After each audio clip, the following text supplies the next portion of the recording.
Every year, many tourists come to cycle in the Netherlands. And every year, some of them make headlines. If you don't want to be stopped by the police, you should know the signs. There are two world standards of signs, the mainly yellow and black that the US use, and the blue and red that most European countries use. The system is simple. Round and red means no, and blue means there is something that you must do. Triangular signs give you a warning. So while this means no entry for anyone, it can also be for just cars, motorcycles, mopeds and scooters, bicycles, or all three, pedestrians, and any other combination. It can mean drive no faster than 30 or 60, be no heavier than 25 tons, no higher than 3.7 meters, and it can indicate the wrong end of a one-way street. The blue sign tells you, you must cycle here. Use this path as a pedestrian, and this one on your horse. Go here only if you are in a motorized vehicle, and here for the motorway. Here you must pay to park. Or only park like this.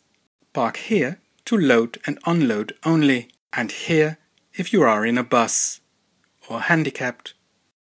This parking is for bicycles and mopeds only. You must turn left, go straight on, right and left around the roundabout.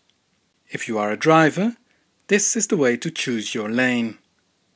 Finally, the right end to enter a one-way street. The warning signs can warn for almost anything, from playing children to deer, cattle, a dangerous junction, a left curve, a double curve, bumps, a pedestrian crossing, a roundabout, and of course other cyclists. Everything combined, it means you cannot cycle up a freeway or a road for motorized traffic only, and where there is a no entry sign for cyclists, but there's always a nearby alternative. Here, no cyclists or mopeds, and even farmers' vehicles. No riding into the wrong end of a one-way street. You must or can cycle on a two-way mandatory cycle path, on a non-mandatory cycle path, and on a mandatory cycle lane, for which there is no sign, and into the right end of a one-way street. So far it's clear enough, but there is the cyclist accepted sign, sometimes also found in words. Suddenly you may cycle into this street as well. That can also be indicated like this. Luckily, that's clear from the road markings as well. No entry for anyone but cyclists. And that can be the case for an entire zone. A dead-end street, but not for cyclists. And you must go in these directions unless you are a cyclist. A red stripe simply means the end of a cycle path. Priority is organized as follows.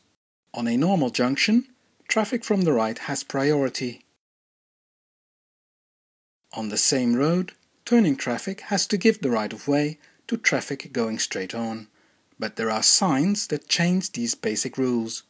If you need to give priority, there's the international yield sign, and sometimes the stop sign on junctions where traffic can't be seen well enough. If you have priority, it can be over a street to the right, left, or both, as indicated by these three signs. An entire road can also have priority on every junction as indicated by this sign. Cyclists can have priority on a cycle street. Cars are guessed and are not allowed to overtake. Triangles on the road are an extra help to know who has to give the right of way. If these shark teeth point towards you, you have to give priority. If they point to the other road users, you will have to get the right of way.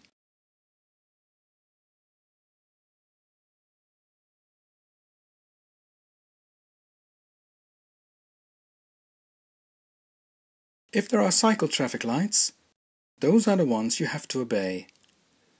They are always on the near side of a junction, as they are for motorized traffic. Never follow the pedestrian lights. They will not get green if there are no pedestrians.